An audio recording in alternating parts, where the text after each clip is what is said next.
Kawasan Falls is a multi-layered waterfall system located in Barangay Matutinao in the town of Badian, Cebu.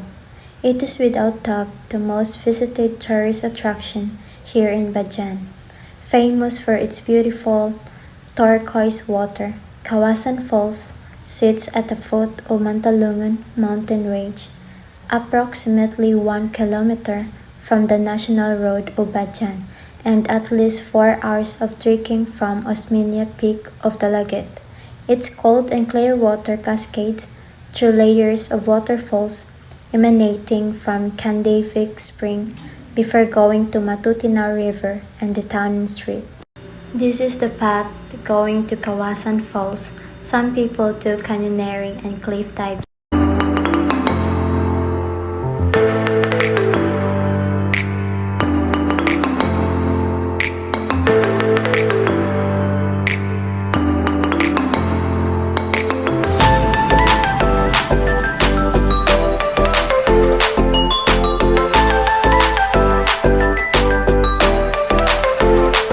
You could see the waterfalls.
Aguinid Falls has become one of the most popular waterfalls on the island of Cebu. While it may never surpass the popularity of Kawasan Falls down the road, the Aguinid Falls trek is a great, adventurous activity for explorers of all levels. Could you be the one? Pinalayan Waterfall is also known as Hidden Falls. Like many hidden places around the world, it is not hidden at all.